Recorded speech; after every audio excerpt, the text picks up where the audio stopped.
this among ourselves, to just ensure that there's nobody else in the room with you. I mean, in the your physical room.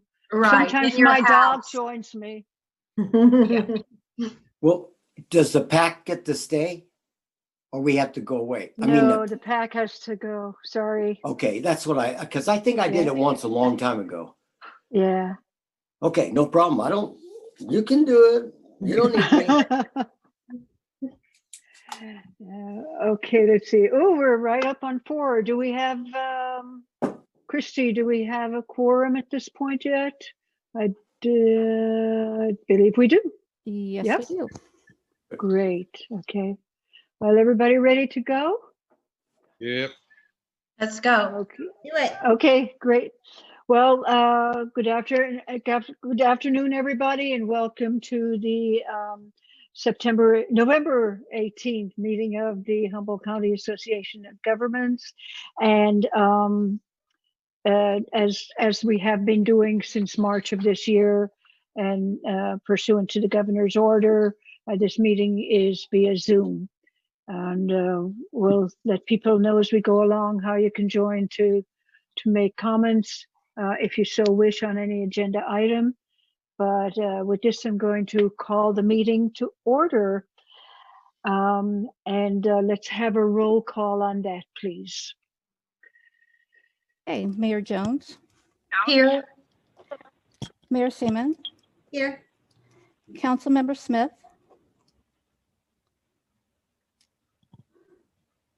Councilmember Smith. You need to get your mic on, Robin. He looks like he's working on it. Yeah. Okay, we'll come back to him. There Councilmember he is. Johnson. He's on now. He's on now, Christy. Okay. Councilmember Hey Smith. there. Just give us a thumbs up, Councilmember. Okay. Thank great. you. Councilmember Johnson, Here. Councilmember Strawn, Here. Councilmember West, Here. Supervisor Fennell, Here. Councilmember Patino, Here. Kevin Tucker. Here. Thank you. And Mayor Winkler is absent today. Thank you, Christy. Welcome. With that, we're now going to adjourn as the HCOG board and convene as the Policy Advisory Committee. This Policy Advisory Committee convenes to include representation from Caltrans and HTA, the Humboldt Transit Authority, and that's for items specific to transportation. So at this point, we do have a public participation agenda item where you can speak on items that are not on the agenda. Again, I'll limit input to 3 minutes. If we have any members of the public who would like to speak. Now, I don't believe we do, Christy, but please let me know if you see anybody here wishing to speak. Okay, it looks like we have no public comment. Okay, thank you, Christy. So with that, we'll go on to item number 3, which is approval of the meeting records from September 17th. And any, first of all, I guess, any discussion on the minutes from September 17th? No? I'll move to approve them. A Right. second. We have a motion and a second. Again, looking at the participants, I do not see any public attendees, but I'll ask Christy if you see anybody that I don't see here wishing to comment. No, I do not. Thank you, Christy. With that, we have a motion and a second, and let's do a roll call vote on the consent calendar, please. On the minutes, you mean? This is on the minutes? Is this what I'm understanding? Yes, that's correct. Yes. Okay. That's the only item on the consent calendar, Mayor Jones. Okay, thank you. Mayor Jones, Yes. Mayor Seaman, Yes. Councilmember Smith. We lost him. Councilmember Johnson, Yes. Councilmember Strand, Yes. Councilmember West, Yes. Supervisor Fennell, Yes, Councilmember Patino, Yes. Mr. Tucker. Yes. Thank you. Motion passes.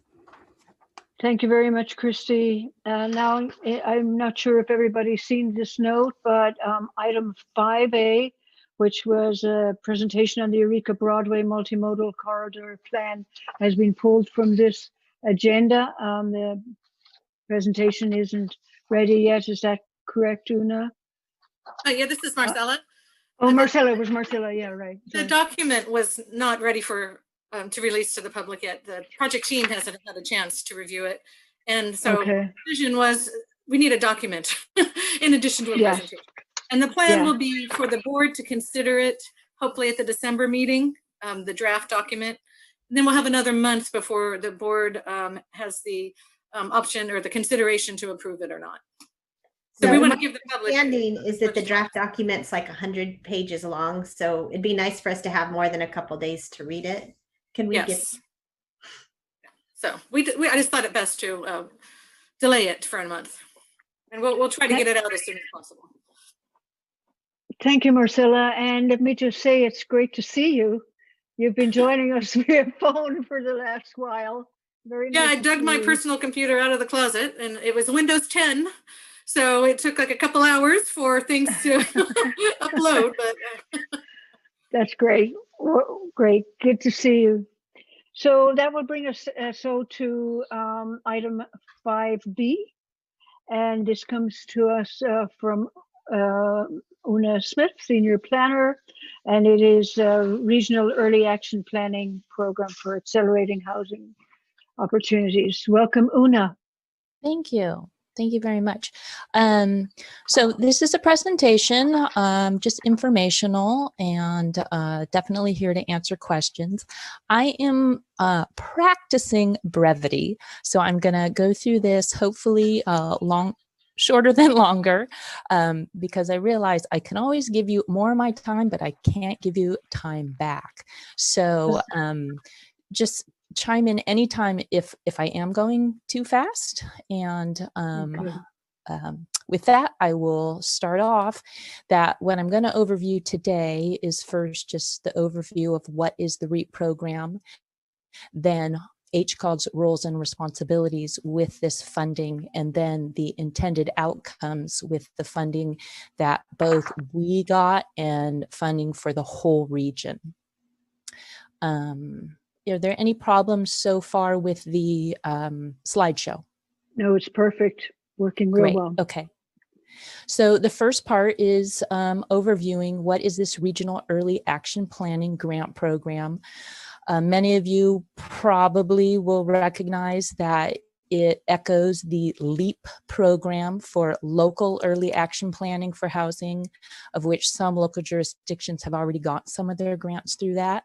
That started a few years earlier than REAP. So REAP money comes from Governor Newsom's 2019-20 budget, and it's going to fall down like snowflakes, as the slide shows, to pay for housing planning activities. And the kinds of eligible activities are those planning activities that show a direct nexus to increasing housing.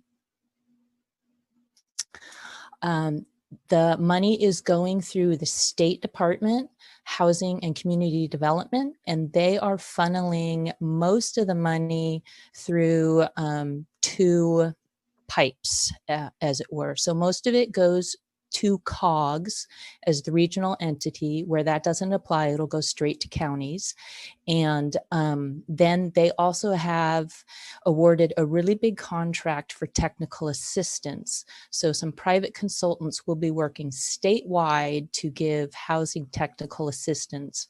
And we have a portion of that team that they call the North Team, and they're helping us and other rural counties who are our neighbors. And I'm happy to report that one of the people on the North Team is a woman who lives in McKinleyville, which I think that's fantastic for us. So The North team consultants will be working directly with us, and we also get direct assistance from HCD staff.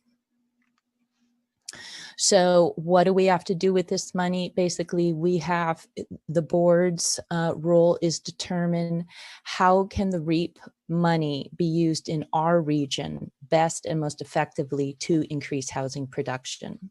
So staff's job is to consult with stakeholders to inform the board on what is the general consensus, and then the funds can be used for sub-allocations. So HCOG can set up like a grant program to give the money straight to any or all of the cities and the county. And the NOFA says, I have just a quote here, that the eligible use is sub-allocation of monies directly and equitably to jurisdictions or other sub-regional entities in the forms of grants for planning.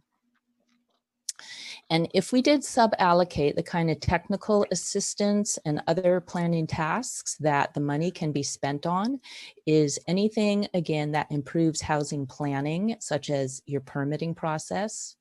Also infrastructure planning, if you need that if that would accelerate permitting housing. It can be used to set up a housing trust fund, and it can be used for feasibility studies. The money can pay for staffing, so that can be people you have in-house, or you can hire temporary staffing, or you can use the money for consultants. So you all, I'm speaking to you as your individual jurisdictions, and we can also use all of that money through or to HCOG for the same kinds of tasks.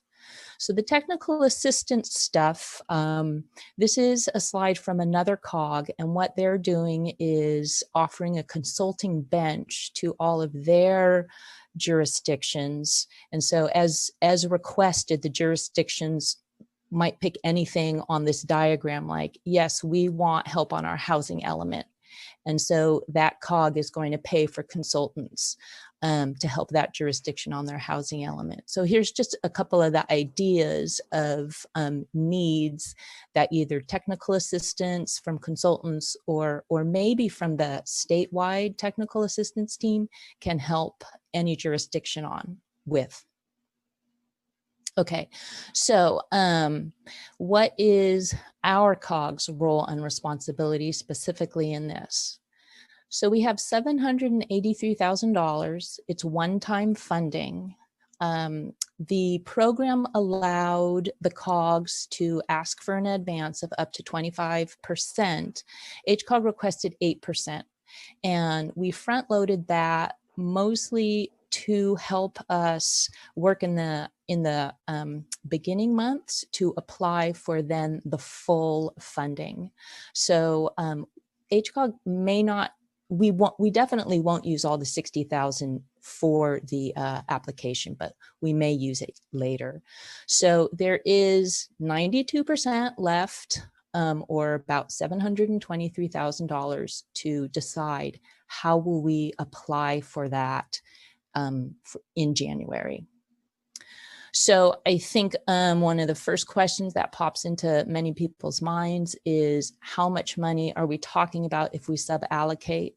So a simple way to start the discussion, if we were to sub-allocate and then just go ahead and went ahead and used the RHNA percentages as the basis for sub-allocating that money, you can see the way it would divide up. It kind of goes pretty fast, and some cities get a pretty small amount of money. That what I want to be able to discuss is, will that do the most effective stuff, or should a regional project be invested in? Maybe that would help even a small city more. So our advanced activities, again, it's stuff to do outreach, to find the needs in the different jurisdictions, to find out what is consensus on best practices, planning needs, what is the consensus on how do we equitably sub-allocate, and then what is our budget for going for the application? And so I'll be convening and collaborating deep and wide as I can until January. So at your January board meeting is when you'll have to approve a grant application, which is due to HCD on January 31st. And then the advance funds that HCOG has will also be used for education and outreach. So that can be anything from education to the general public. What do ADUs look like? What is infill? Or it can be much more targeted to staff, for example.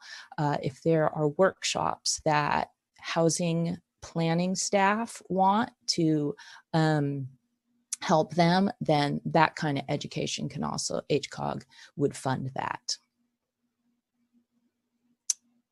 Okay, so what I've already done is I had in October a roundtable with housing planning staff so I could understand what are the needs that immediately they wanted to put on the table, and also for them to understand what REAP is. Then I had an introductory planning meeting with the technical assistance team.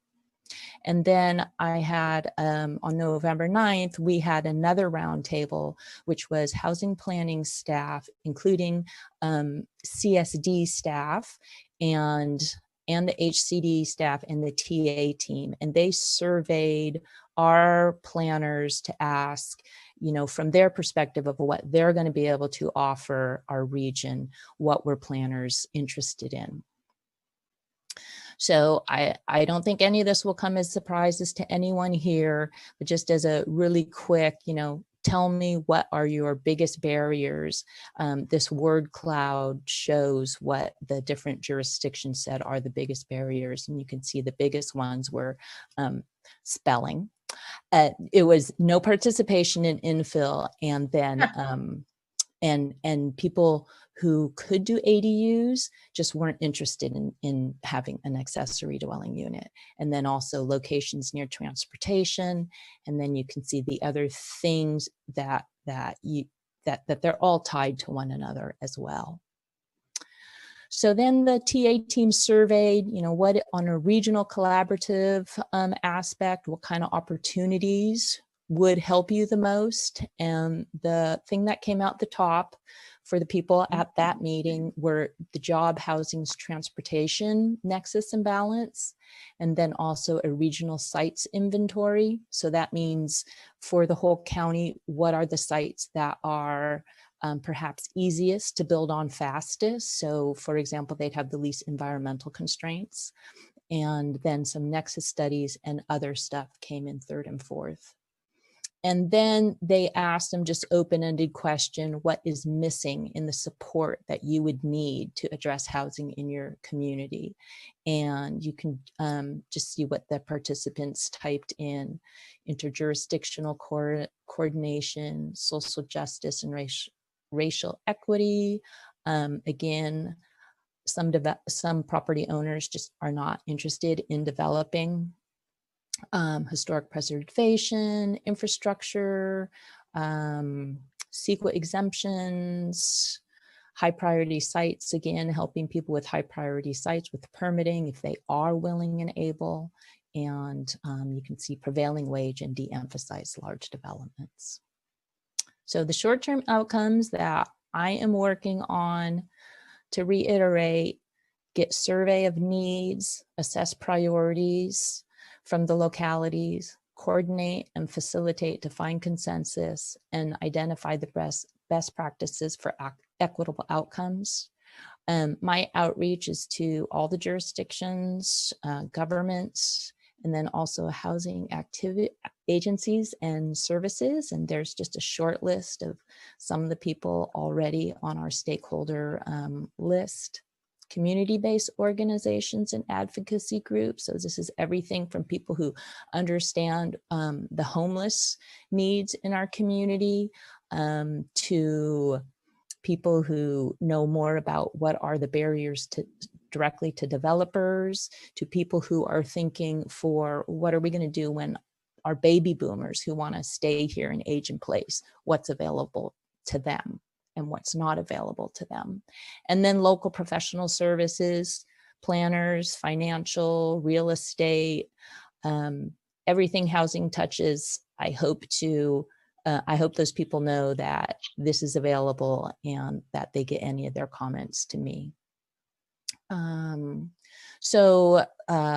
First required activity, I have to know these things for preparing the draft application that is due January 31st, a strategy of best practices that promote a sufficient regional supply of housing affordable to all income levels.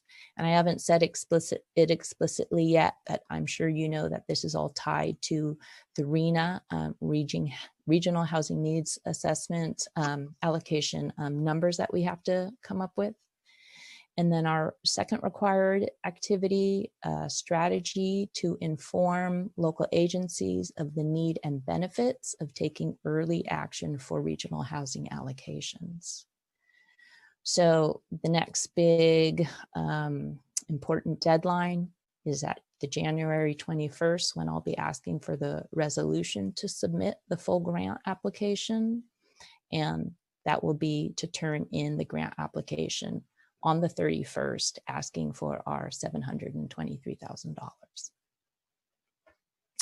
So that is the PowerPoint, and that came up third. Okay, in November, we're starting monthly meetings for local staff, others, HCD, and the TA team is going to be joining us at those. So I will stop sharing now so I can see. Great. all Oh, the well, thank you cameras. thank you, Una. Appreciate that very much. Any questions or comments from the board at this point? Oh, yeah, Mayor Seaman. I think I know the answer, but I just want to clarify. Local staff is the different municipality staff, right? Yes. Okay. Okay. Yes, Mayor Jones. Are you planning, Una, to come to city council meetings, or you're just going to get input from our city staff members? I was hoping that if any of the city staff knew that their councils would be interested, that they would tell me. But if you're telling me now that, I will accept it and plan it. And I would be happy to talk to council. We're in such a short time frame, though. I would also want to know, do you want most of this information before the application? Or do you also think it would be helpful after we put in the application and start implementing this stuff? And what I didn't mention was we have until the end of 2023 to spend this money. Although HCD is asking for the final invoices kind of early. They were initially asking for last invoices in August, but they're being a little bit more flexible than that. I think what I was thinking of, I mean, I can bring this back as I always do when I report to council. I'm just thinking of if they have any specific questions. It would be nice to have that PowerPoint to clarify it for them if they're not clear about what it's about. Yes, I mean, I would be glad to run through the PowerPoint in virtual person. And of course, the PowerPoint I'm going to make available to all of you. And I'm working on getting a new HCOG website to put all the information and links on. So Okay, Una, that'd be good. Una, this is Paul. You know, we got 2 new council members, and we'll have a new mayor maybe, and there's going to be a lot of changes in Arcata, and it's the new people have no knowledge of all the acronyms or any of that. So I think the sooner we can get this to them so they can develop their questions, the better. Okay. Yes. Or because there's a big learning curve to understand, you know. Absolutely. Yeah. And January will be their first meeting? No, December. Second okay. meeting in December. So Okay. actually, if you could do second meeting in December for City of Arcata. PowerPoint, everybody's got a college degree. They should be able to eat this pretty easy, but they have to see it. Okay. That sounds Thanks. good. Una, I had a question about, you were saying you were hoping that they know. Are you asking us to maybe spread the word out with other entities that were listed in the PowerPoint? Oh, So sure. that Yeah, okay. absolutely. Okay, we'll do I that. mean, Great. yeah, and even if people hear of it 2 or 3 times, that's even better. Yeah. So just a quick question on the process. So we basically become the grantors. Yes. And so what would the process be after the money comes through? Is it that people will then put in applications to HCOG, or will we talk among ourselves representing our various districts and what should go where? It would be that it is HCOG's duty to create the grant program and administer it. Okay, so the cities, counties, local entities would then approach HCOG. Okay, great. One of the things I was just thinking of is that it seems to be a lot of the voters have supported the concept of the county being involved in housing to the extent that we could go for grants, etc., to help in these kinds of things. So I think you can expect to hear from the county on this for sure. Yeah. Okay. Any further comment or questions for Una on this? Just a comment that we did apply and receive a LEAP grant and have been working on that. And I'm sure that our planner was in contact with Una at the meetings. And so we're trying to get up to speed and on the front end of this.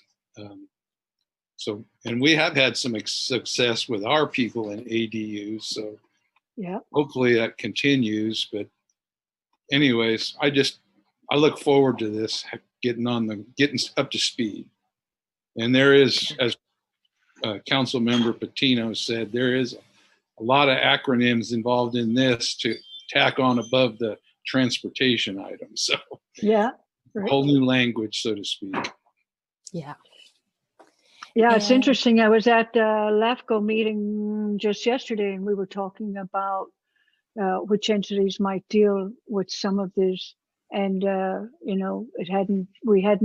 this program had not been discussed at that point. So I'll pass that on there too, because we were talking about HCOG basically being a pass-through for funding, mainly for transportation, but other infrastructure, etc., technical assistance. Yeah, that's great. We'll take it. Yep. I'll mention for those jurisdictions who already have gotten into the LEAP step, the technical assistance team that was hired for LEAP was also the successful team for REAP. So some of your city staff, have already worked with some of those people and started relationships. Una, I have a couple of little questions. I did get that the Housing Trust Fund can take, this money could be used to start the Housing Trust Fund. Yes, so definitely it can be used for any administrative planning, all that kinds of stuff to set up a Housing Trust Fund. Oh, okay, sorry, It's I not, misunderstood. yeah, it's not clear yet if they would let it be like seed money. Okay, thank you. Okay. And then the other question was, when we're talking about how you distribute the funds, it would be helpful for, I'm thinking, new council members to understand it's that the way that it's divided up and how much money it actually takes to do any grant. Like you mentioned, if the money's so small to little entities, they might as well not get anything. So we need to think about like the minimum amount that the small entities could get that wouldn't totally destroy the division by population of the bigger entities. Am I making sense? You know, like a That- base. The Yeah, like very a base. last part. The base amount Okay. that little cities would get would come out of the whole pot, but what's left would be divided population wise. I mean, could be, whatever. Could be. Yeah,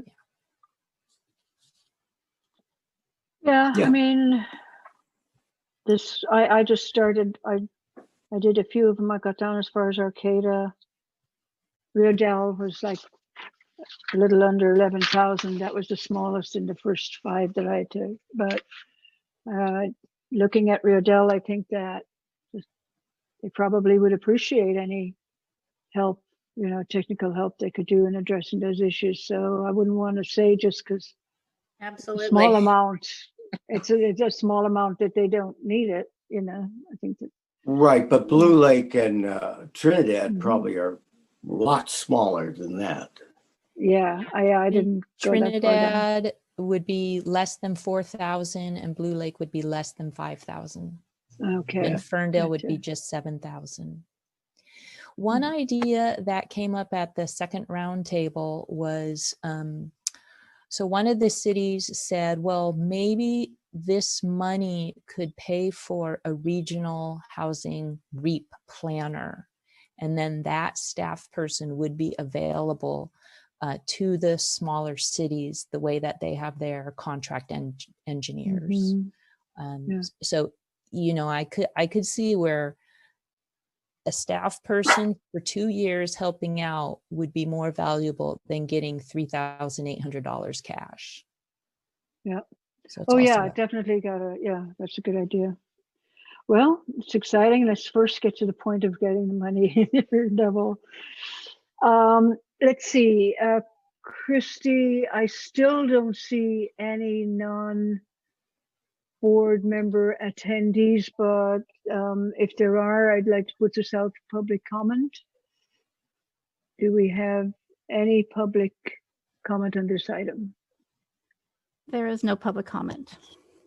Thanks, Christy. Okay, well, thank you very much, Una. Thank Any you. other discussion? Any questions? Okay. Thank Chair Fennell, I would just like Yes. to add one thing to add to my Mhm. answer to Mayor Seaman about local staff. Already at the roundtables, I also had planning staff from private firms who have worked on general plan updates and housing elements before. Mhm. Okay. Great. Thank you, Una. Thank you. I think maybe we need, is it okay if I just say that there's consensus that we're accepting the report? Or do we want to take a roll call? It's just a I don't- presentation. Yeah, so, okay. Thank you, Una. So Thank you. thank Go you ahead. very much. So the next item is item number 6, and this comes to us from Executive Director May, and it is a public hearing to receive comments on unmet transit needs. So we'll get a staff report and then open the public hearing. Welcome, Marcella. Thank you very much. So this is an annual project, and hopefully most of you remember that this happens every year. I have been to most city council meetings this year for the same issue, just to hear from the public what their needs are for transit. And we have not received any comments. Mostly, obviously, that is due to COVID, the stay-at-home order. I do have some statistics from Humboldt Transit Authority. So in May, the regional system was down 79% ridership. In October, 64. So a little improvement, but still a huge decrease.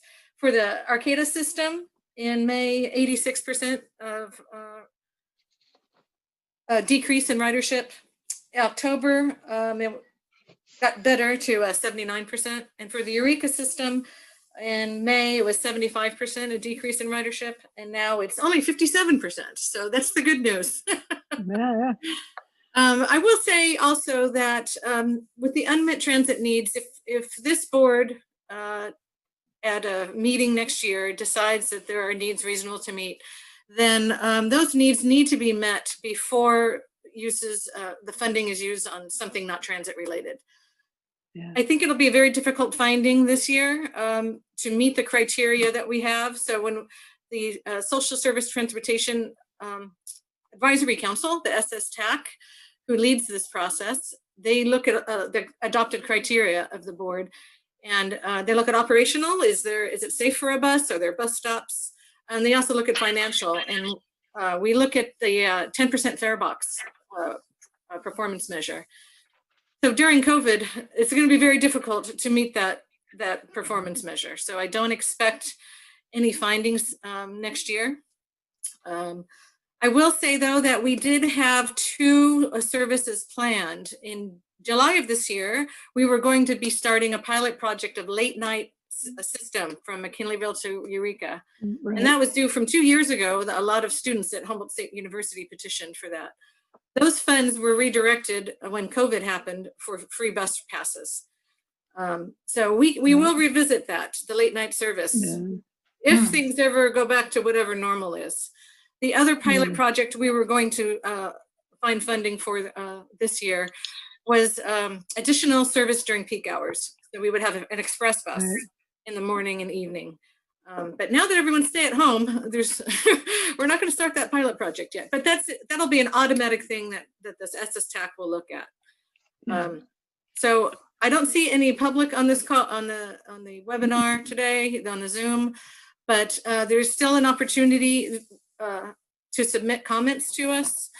One thing that we are looking for is to find out ways to bring public back to public transit. So that might be when the stay-at-home order's gone. Right now there is social distancing on the buses, so the number of riders is limited. But we really want to help the transit authority and the cities in getting people back onto the bus and out of their cars. So if people in the public or if board members have ideas on what we can do once this is over, we are all ears and we will do everything we can to assist with that. So I guess we can open it to the public if there's any, and we will record any comments. The last thing I want to say is we accept comments year round. The deadline for every cycle is going to be December 31st. So what we hear before December 31st will go in the next year's report. And then anything after that, we'll begin trying to get the public input for the next cycle. And with that, I will be quiet and answer questions. Well, thank you, Marcella. Are there any questions before I put it out to the public? Okay, Mayor Jones, and then Councilmember Strong. Yeah, thank you, Estelle. I was wondering about PPE for the bus drivers and for riders. For instance, masks available for riders, masks for the drivers, sanitary products such as hand sanitizer and that kind of thing. Did we get any money from the COVID Act for that, or what are the plans for that, or have there been any plans to mitigate those situations? Yeah, I'm wondering if Paul has more detailed information, but the drivers certainly, they have a divider in the buses. So and they all wear masks. HTA is doing all they can to keep everyone safe. I think it was last month or the month before, this board approved the CARES Act 2 funding that went to our transit agencies. And all of those things you mentioned are eligible uses for that. Good, thank you. Marcella, just to respond to you, our drivers get all the PPE, and with the plastic plexiglass shield that protects the driver, they're in a pretty safe situation at this point. Plus, the buses are disinfected after use also. So I don't think we're in any need for the drivers. I mean, I'm not sure exactly if the drivers hand out masks. I don't know that they do that, but I could check into that. I think that would be a good position to take, just to have them available as they get on there, because it is required. So, right? Okay. I think so. I I can follow up with Strad? Greg Pratt on that. I will. Councilmember Strad? Yes, thank you, Estelle. I just had some questions regarding the free passes. Are are those available to anyone? We had a discussion at our city council meeting regarding our low-income housing project just put in by Danco, and then COVID hit, and the social services programs stopped because of COVID. So we were wondering if there were free passes that we could give to these residents that may get them to services that they need, because Riedel doesn't offer them. So yeah, well, what I know is that when I discussed the funding was redirected for free passes, that was for a certain time period. You could just get on the bus. Everyone could just get on the bus. But I will check with Humboldt Transit Authority to see what we can do about the low income housing, so that essential bus trips are available to people. And I will follow up through an email. Yeah. Thank you, Marcella. Appreciate it. Yeah.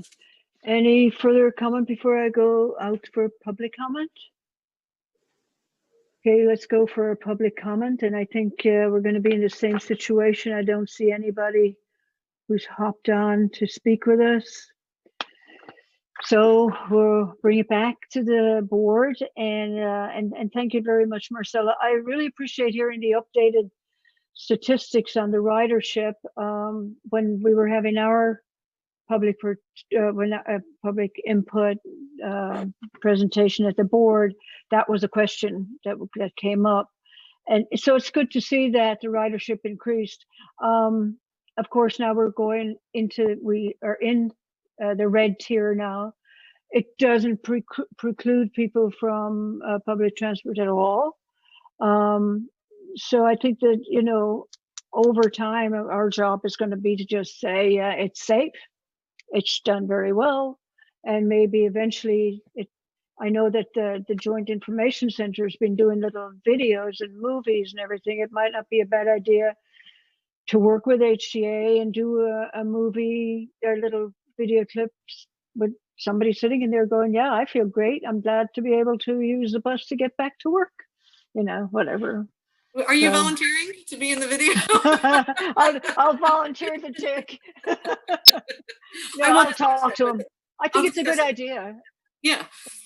Yeah, I mean, those guys, they're always coming up with ideas and, straying a little bit, but because we are talking about COVID, no matter many times we talk about masking and social distancing, it seems like we have to keep on doing it for some strange reason. It just have to keep on repeating it.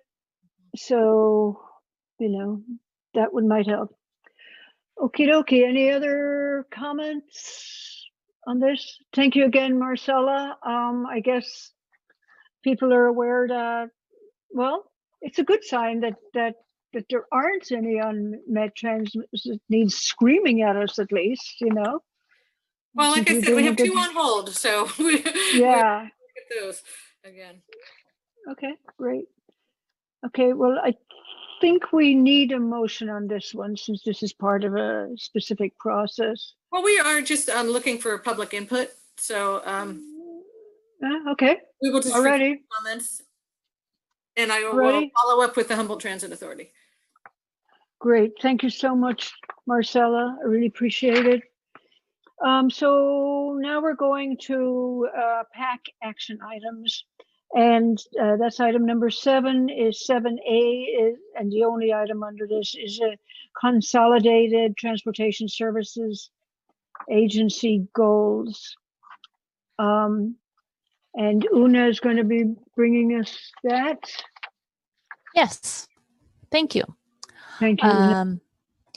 So this is on the heels of the CTSA bylaws that were also revised a couple months ago and approved by the board.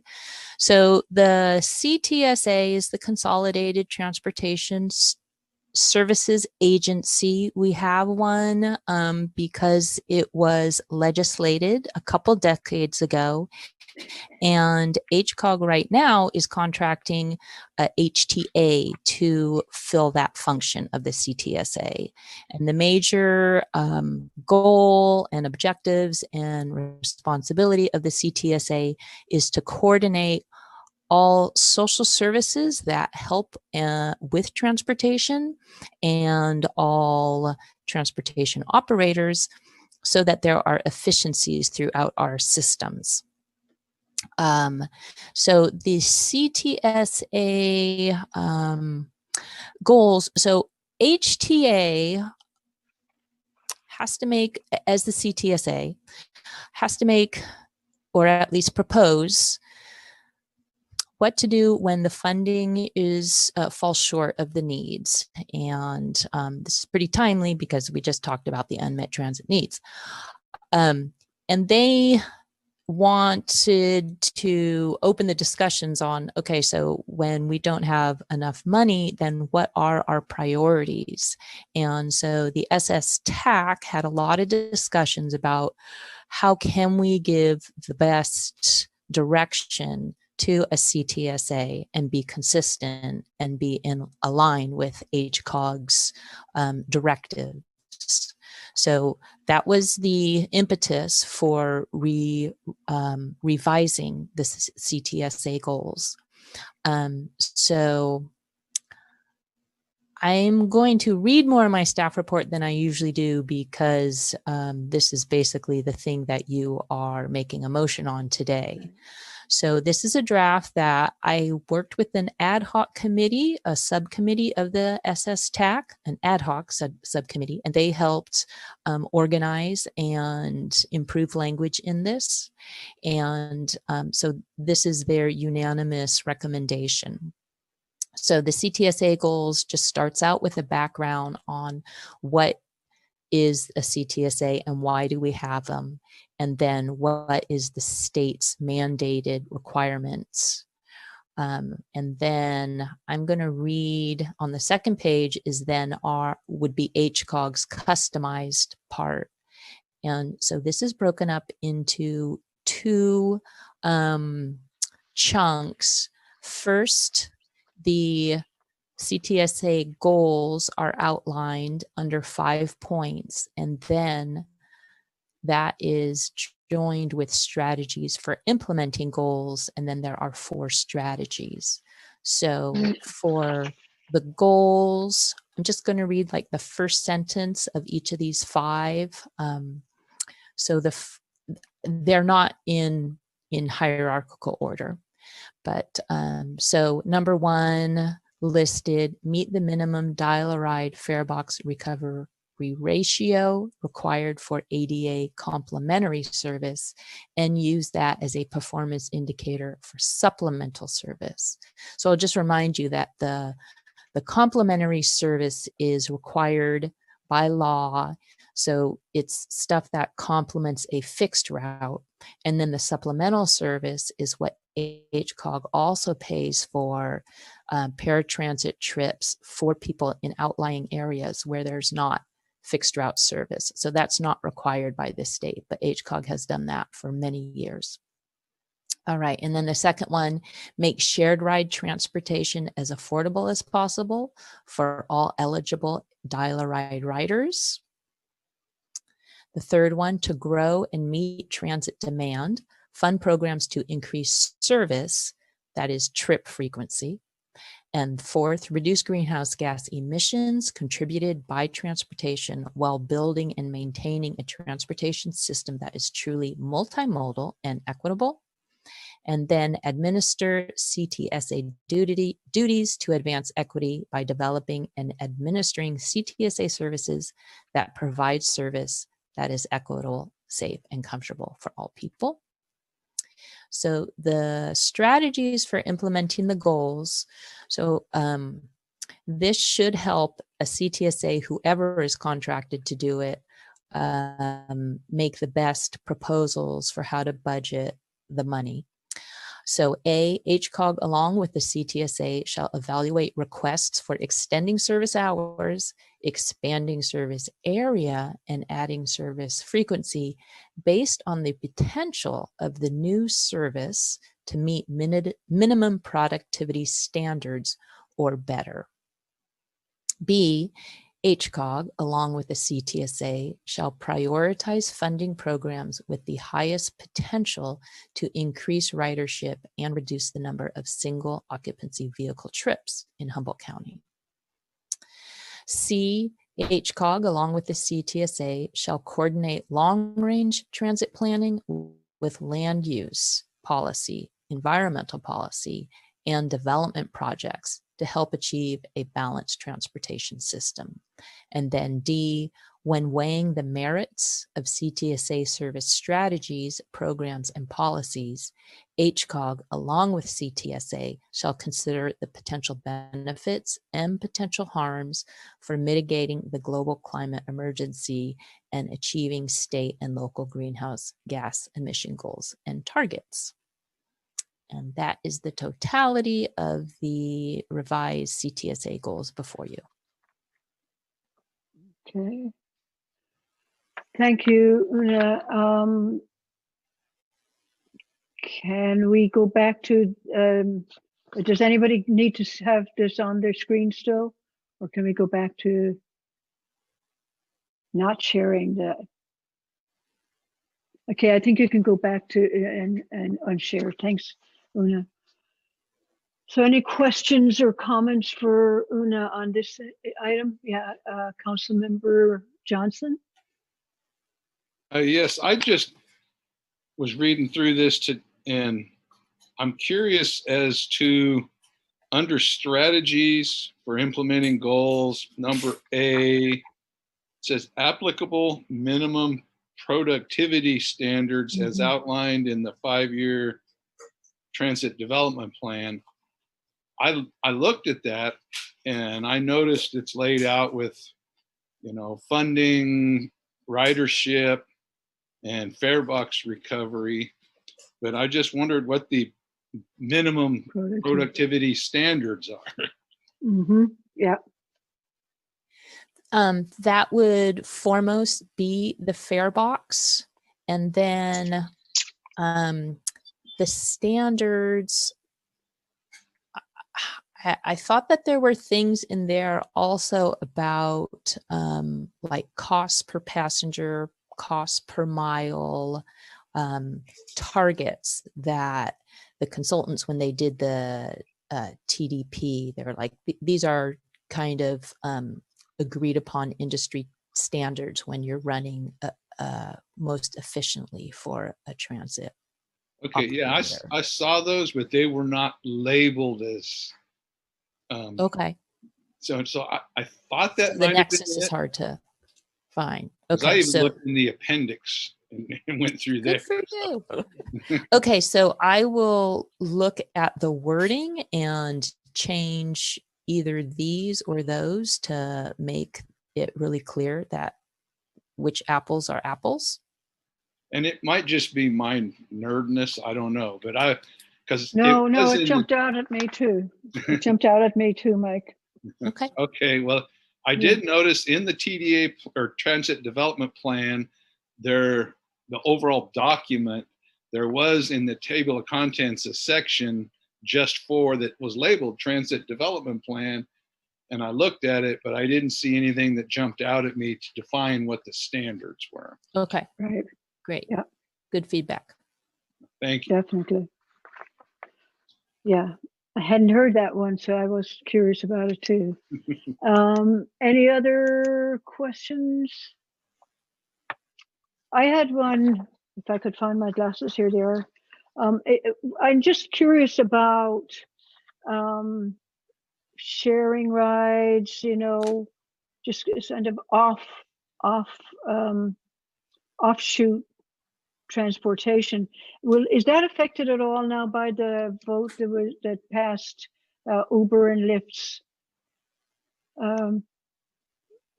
plan that people can be contractors and not employees? And would that? Not in this circumstance. What we're talking about is just what CTSA is coordinating. So the shared ride, paratransit does do shared rides as much as possible. And of course, it's much limited now under COVID. But when they go out with their van, they try to pick up, 3 or 4 passengers in a van more often than just a single passenger. So that's what we're referring to there. Yeah. Okay. Right. I just wondered if there were entrepreneurs out there who might bring other services in. So we'll see how that goes. Okay. Any other questions or comments? We'll go for public comment on this item. Any public comment? I still don't see anybody out there that's not part of the panel. No. So no public comment on this item. Okay, bring it back to the board. And we do have a suggested motion, so put it out there. I Mayor would Jones? move to recommend that the HCOG board adopt the Humboldt County Consolidated Transportation Services Agency goals as recommended by the Social Services Transportation Advisory Council. Second. Okay, we have a motion and a second. So let's go to Christy for a roll call. May I ask a clarifying question? Absolutely, please. Did you want to consider that staff can amend just words to make it more clear about the minimum productivity standards? Okay, that's good. Thank you, Una. Okay. Okay, so I'll amend my motion to include that some language be added to item, was that B? No, item A. Strategy. So it was A. A, yeah, that some language be added to item A to further explain what the standards for the minimum productivity are. Okay, now I'll second that amended motion. Thank you very much, Una. Really appreciate you catching that. Good. Okay. All right, Christy. Okay. Mayor Jones, Yes. Mayor Seaman, Yes. Councilmember Johnson, Yes. Councilmember Strawn, Yes. Councilmember West, Yes. Supervisor Fennell, Yes. Councilmember Patino, Yes. Mr. Tucker. Yes. Thank you. Motion passes. Thank you, Christy. So now we will reconvene as the HCOG board and request a motion in that regard. I make a motion, we reconvene as the HCOG board and approve PAC recommendations. I'll second. And we have a motion and a second, and I don't believe we have any public comment on that. So we'll go to Christy for a roll call again, please. Mayor Jones, Yes. Mayor Seaman. Sorry, yes. Thank you. Councilmember Johnson, Yes. Councilmember Strawn, Yes. Councilmember West, Yes. Supervisor Fennell. Yes. Thank you. Motion passes. Thank you, Christy. Okay, we're on now to item 9A, and that is Caltrans report on the 101 corridor project. Kevin, you're up. Okay. Well, so grading at the Samoa wetland mitigation site has been completed. Planting at the site will begin this month. Final design is proceeding on the Indianola undercrossing project. And the plan for that is to be completed by January 15th of 2021. Savings from some of the low bids for the mitigation project are on the agenda for the December 2020 CTC meeting. Yeah, Kevin, do you mind if I just add a little to that? Sure. So next week, or actually this, on this December 2nd is the CTC meeting, and we expect to get $1.8 million back credited to our STIP account. We're currently $500,000 in the hole, so we will be 1.3.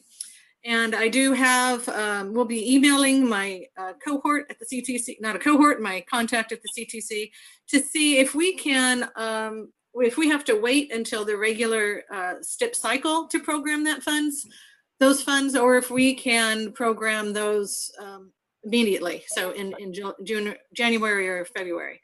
So I will get back to you next month on that answer. If so, we should use that money since it's, it's been a couple of years since we dedicated it. So I will update the board next month. It seems to me, I mean, this is just a common sense approach. I would imagine since the refund, we should have it, but I'm just confirming. I would too, but sometimes things that make sense. Yeah, I know. Process. I know. Yeah. Okay. Any further questions or comments for Kevin? Okay, we'll go to the next one, which is a report on the last chance grade. Okay, so last chance grade, we have been working on the geotech drilling in order to get information about some of the different alternatives.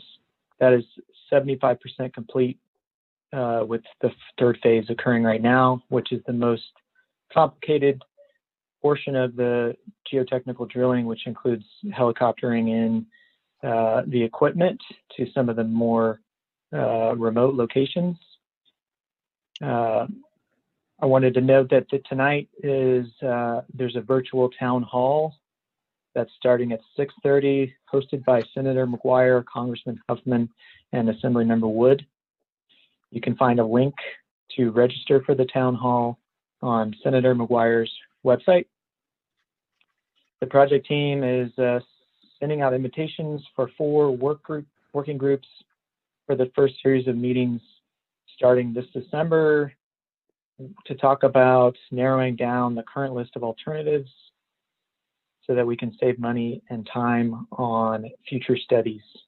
One of the big goals on everybody's mind is to look for any and all opportunities to accelerate the project. And that's my update. Thank you, Kevin. So we've had kind of a very dry summer into fall, and so that probably was really helpful up there. But any concerns about the wet winter? Any forecasts of big downpours?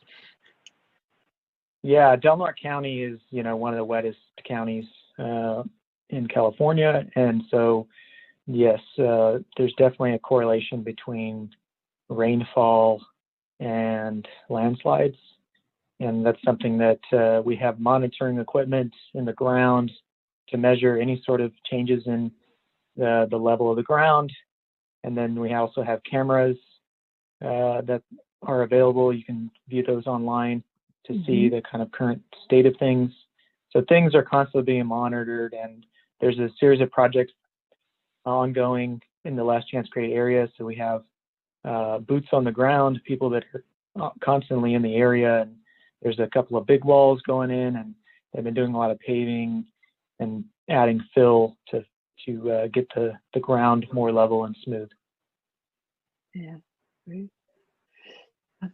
I love the idea of prioritizing moving it forward, because it's just a question of time here for sure with some of that. Any questions or comments for Kevin on that? Thank you very much for the update, Kevin. Appreciate it. And then we finally have a report on the Eureka Arcata Safety Corridor patrols, and we actually have some statistics on our. Yeah. And this time, hi Marcella. Hi. So there's a lot of statistics. I'm going to try to keep it short for time, but September was a crazy month, so I'm just going to read what Sergeant Whitmer had sent me. But for August, we had a 25-year-old going 72 from Rialto, California, going 72 miles an hour, and two runners-up, a 22-year-old female from Arcata and a 49-year-old male from Eureka, both going 70. Well, it's nice to know the young people from my hometown are representing well. Oh, you're not done yet. So, no, I mean Rialto, California. That's where I grew up. I thought you meant Eureka. Well, hopefully it wasn't a family member. I was just going to a visitor. Okay. So I'm not sure what happened in September, but we have a 21-year-old man from Arcata going 68 miles an hour. He failed to yield and led the officer in a pursuit. Eventually, the suspect stopped, and basically he told the officer he didn't think he needed to stop for the officer. He was arrested and given a driver's license reevaluation. Wow. The second incident was a Eureka man traveling 77 miles per hour. Upon stopping, the officer discovered that the vehicle was stolen. The male and female occupants were detained. A loaded gun was found. Where they were seated, methamphetamine was also found. Both the passengers had felony warrants, and they were arrested as well. They were arrested for possession of gun and drugs and a stolen vehicle, all three. This driver had a suspended license, and they were both on probation as well. The third incident was a male driver was stopped on the corridor. He was unlicensed and on probation. He was detained, and the officer located a loaded gun, drugs, and drug paraphernalia, and he was arrested and the vehicle impounded. Number 4, 3 drivers were stopped for speeding and cited for driving on a suspended license. 1 driver was cited for driving while unlicensed. And 1 driver was stopped and cited for having an open container, but not a DUI, just the open container. So September had 1 person going 76 miles an hour, and I won't give you all the cities, but they both local and out of the area. 1 person going 75, 1 person 72, 2 people 72, and 6 people going 70 miles an hour in September. Wow. October was good. It's not as long, but the arrests included a meth salesman, a heroin salesman who resisted arrest. Or he was an unlicensed driver, and a drug DUI that was resisting arrest. And the big time winners were someone from LA going 80 miles per hour, someone from Eureka 75 miles per hour, and 2 people, one from Yuba City and one from Santa Rosa going 74 miles per hour. So that was pretty startling. The September was amazing. Yeah. I was talking to somebody the other day that said, if you're going to break the law, only break one at a time. So if you're going to be carrying drugs in your car, don't speed. Do the safety. Or have a gun. Yeah, but so I mean, the kind of drugs that are mentioned, it just tells you don't have somebody who's really got very good judgment. Like 77 miles an hour in the safety corridor. Yeah. Wow, scary stuff. Well, I'm glad that they're there. They're going to continue, or are they going to take a break now? They're going to still continue. We just renewed a contract, I think, in October, so they'll go through October. Okay. And at that time, it should be right around the same time that the Indianola undercrossing will begin development. Fingers crossed, Kevin. So when that happens, part of the construction was there will be officers on there the whole time. So we probably, but that'll be a decision for the board to make next October. But I would guess that it wouldn't be necessary, but that'll be your decision. Thank you. Thank you very much, Marcella. That was an interesting one for sure. So at this point, the next item on the agenda, the last item on the agenda, is a closed session. So the way we're going to work this, as we discussed earlier, is that we will be, those of us that stay in the closed session will remain, and those who don't will leave. But we do have to announce what's in closed session. So it's the intention of the HCOG Board of Directors to meet in closed session to consider the appointment for the position of Executive Director pursuant to section 54957 of the Government Code. And Debbie,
That was quick. Christy, is Access Humboldt back on?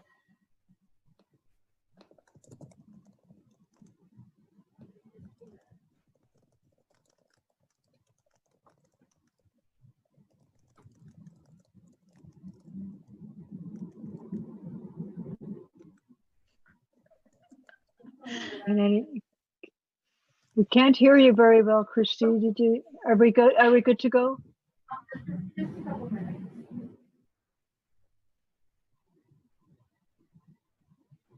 Can anybody hear? She said just a couple minutes. Oh, okay. Thank you, Debbie.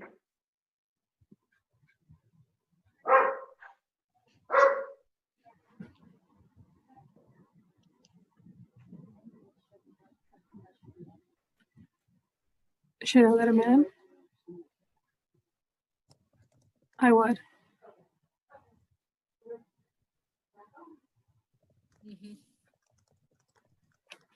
Okay, I just want to report out that we don't have anything to report out at this time. Thank you, Debbie. And May I with make, that, when I make one more thing before we adjourn, I just want to mention here that our own Marcella May received the Coalition for Responsible Transportation Priorities Award. She was named because of her exceptional work, and she was given a golden bike bell. And I don't know if that's the dog we're hearing in the background, but anyway, this was Yeah, that wasn't Caesar. okay. All right, but anyway, congratulations on your award, and of course to your staff who always support you so well. Absolutely. And a lovely picture in the paper. Thank you.